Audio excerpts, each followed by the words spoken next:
For a country with a pacifist constitution, Japan already has a surprisingly large and powerful military.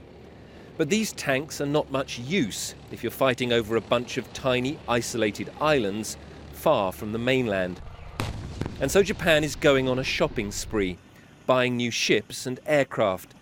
Its military focus will move from the land to the sea, and particularly to the East China Sea.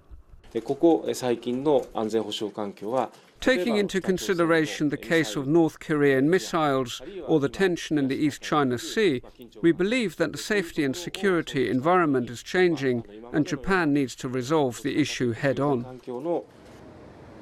These tiny islands are the current focus of Japan's territorial dispute with China.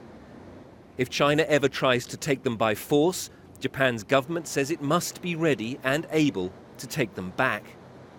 But critics of the Japanese government say there is another agenda at work here, that Prime Minister Shinzo Abe is using the threat from China to turn Japan back into a military power.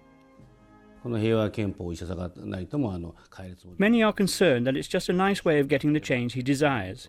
That is, Japan being able to get involved in wars more normally. And that is a very deeply divisive issue in Japan. Since Mr. Abe came to power, Japan has been sending more troops overseas than ever before.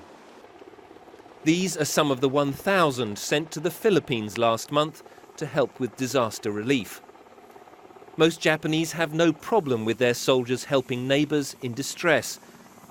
But the idea of them actually fighting beyond Japan's borders is still anathema to many here. Rupert Wingfield-Hayes, BBC News in Tokyo.